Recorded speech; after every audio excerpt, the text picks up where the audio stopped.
Ladies and gentlemen, boys and ghouls, fiends of all ages. I'm back in feast or famine, and it's so cold I should have my head examined. Yes. We are back in a extremely cold Riverside, Illinois today, and we are going to take a little step back into time, into a era that I'm often asked about, but that I really wasn't here to experience, and that is 1970s Riverside. I was not yet a resident. I wasn't even really a fully grown person, but 1970s Riverside is interesting for several reasons. Number one, there's very little about it, which is surprising, since it's really not that far back in time in comparison to the 19th century and other eras that we've explored on the show. Mainly because there wasn't really much going on here. It's of note to discuss how suburbanites in the 1970s viewed the suburbs. It was very different from how previous generations had and later generations do. In the 1950s, there was a massive flight to the suburbs on the part of the middle class, and most people know this. This was nationwide. And Riverside was one of those suburbs. But in the 1950s, 60s, and 70s, homes from the Victorian era were not really regarded as historic yet, and there was not an effort to restore them. When people moved out of the city and into these old Victorian homes, they would typically refurbish them in the style of the day and really butcher them. And the same is true for the business centers of these older suburbs. And that's what we're going to look at today, because the business center in Riverside, the downtown, if you want to call it that, was no longer the 19th century village hub, and it became more of like a typical downtown suburb.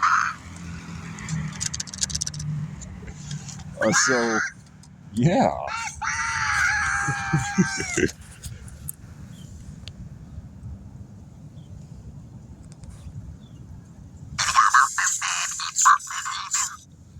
Yeah. Without too much more bibbity-boo, let's take a look at these photos.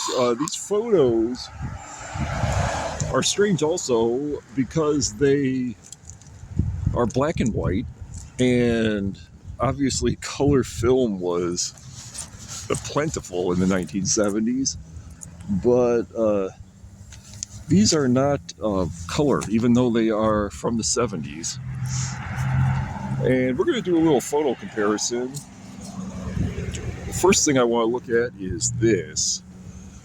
This is the Jewel location. A Jewel, for those of you not in the Chicago area, is a grocery store chain, and it's still popular today, but in the 70s it was even more popular, and it's sometimes known as the Jewels. Chicagoans will add an S as if Jewel possesses it, even though there was never a person named Jewel who owned it. Or if you're from the Polish or Ukrainian segment of Chicago, you might refer to it as the Yevels. But it is neither of those. It is Jewel. And this store, I am happy to say, survives today only as a local grocery store, which I know and love. And I'm going to do a little photo comparison. If we step right over here into the 21st century,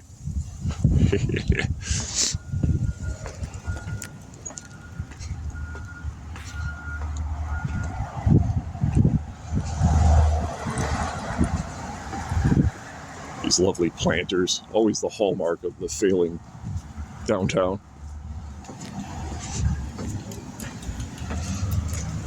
This is what it looks like now.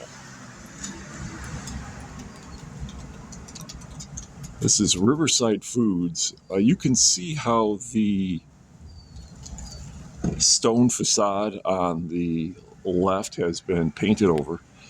And of course, the top of the roof has been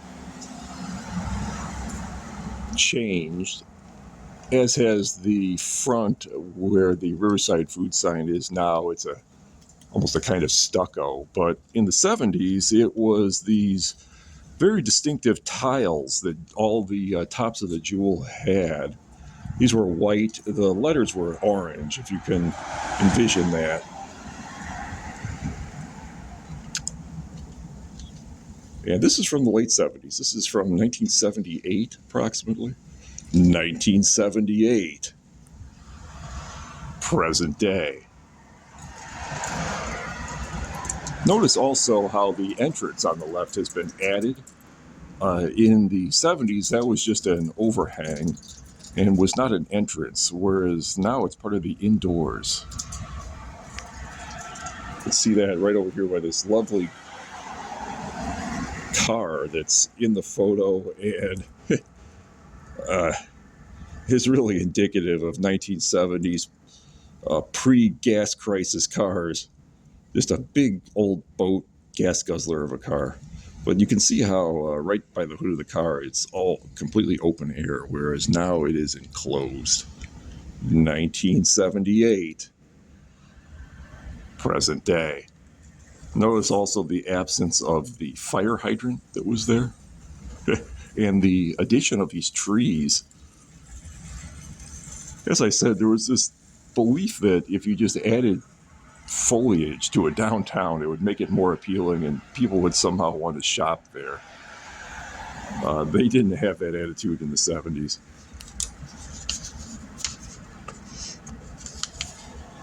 But this is not the only photo I have of downtown Riverside from this time period. And for our next photo comparison, we're going to proceed through the downtown. It's the parking lot. This is the parking lot that also existed in the Jewel days.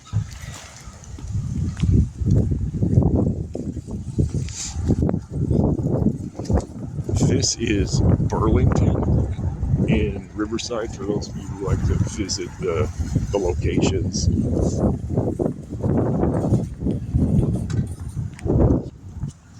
I thought I was dressed for the holiday. I like the bow. I like the coat. Thanks. I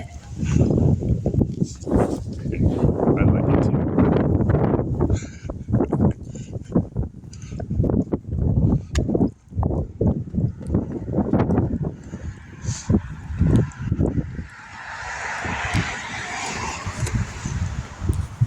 In the 1970s, tube television was still a primary means of entertainment in people's homes.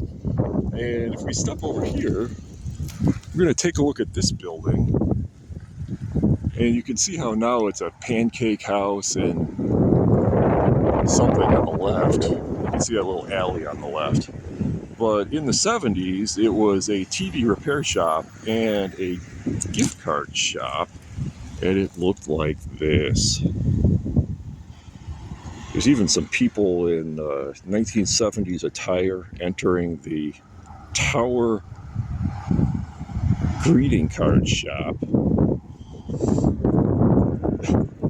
named after the Riverside Water Tower.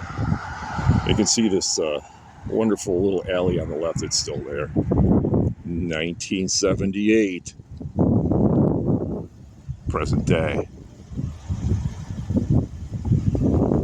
Can't remember. Here we go.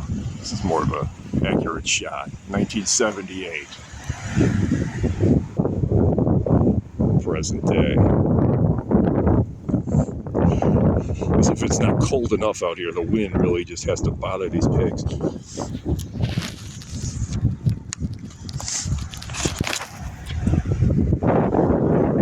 The building's largely unaltered other than that, which is nice.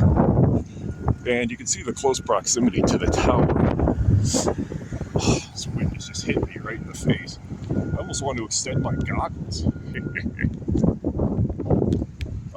Fun addition, where the Riverside Bank is now later became the Tower gift card shop. And then that was under the ownership of Hallmark. It was a Hallmark store until that eventually closed too and became the bank. So it just moved down a few doors. At some point after the 70s, because I remember that in the 1990s. But it shows you how long that business ran and was really a part of the community for many years. This next building we're going to visit is one of the older buildings in the business district, and in fact is one that Victorian Riversiders would not have noticed, but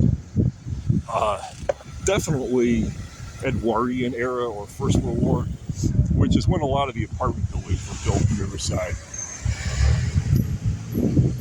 But if we walk through this little parkway, we are going to take a look at this. This is the building I was making reference to, and it's built in a Bavarian style of architecture, which is odd for apartment buildings. But you can see these lovely stores on the first floor.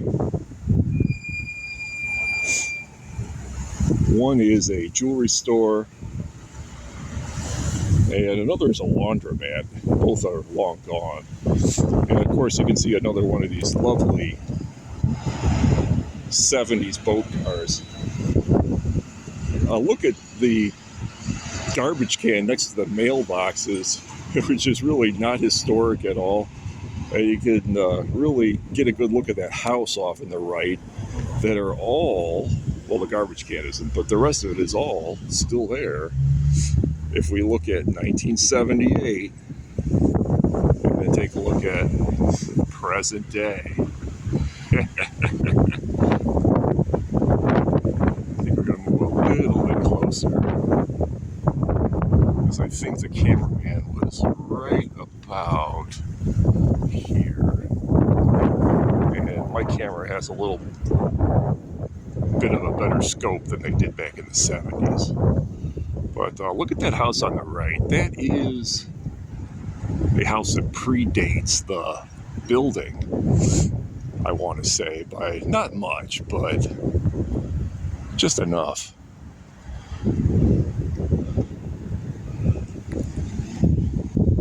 Look at how these windows are all completely unchanged, as is the roof. 1978. Present day.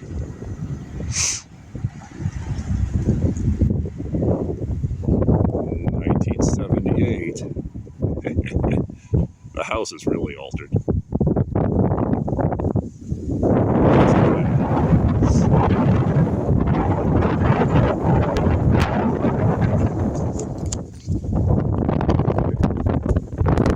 just want to pull the camera right out of my hand. So, without further ado, maybe I'll wrap things up. But thank you for joining me on this little trek through 1970s Riverside. Do you have memories of the 1970s on the Riverside or the surrounding area? Feel free to drop a comment. Feel free to send me pics. I love pics from this late 20th century time period. I'm Anarchy Ass. Bye bye now.